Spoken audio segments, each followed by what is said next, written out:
ए टूरी क्या है? तोला चुम्मो चुम्मो लागे वो। क्या बोली रे इडियट? इत्तदरी तुर गोरी गोरी गाल ओए ओए ओए तुर गोरी गोरी गाल ओए ओए ओए माँ समरानी मोला चुम्मो चुम्मो लागे वो चुम्मो चुम्मो लागे माँ समरानी मोला चुम्मो चुम्मो लागे वो चुम्मो चुम्मो लागे कभी कभी मार ओए ओए ओए कभी कभी मार ओए ओए ओए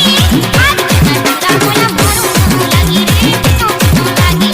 आज जना टूरा मोला मारो मारो लगी रे पिटो पिटो लगी गोरी गोरी गाल ओए ओए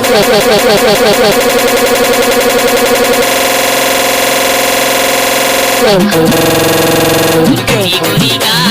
ओए ओए ओए माँ समरानी मोला चुम्मो चुम्मो लागे वो चुम्मो चुम्मो लागे माँ समरानी मोला चुम्मो चुम्मो लागे वो चुम्मो चुम्मो लागे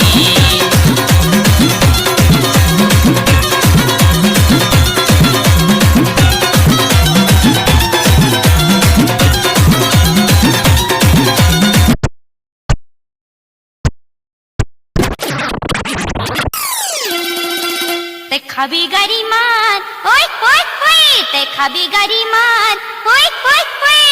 भाग जग जग जग जग जग जग जग जग जग जग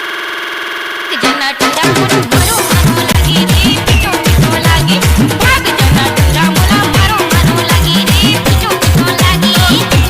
गाल ओए ओए ओए चुल्की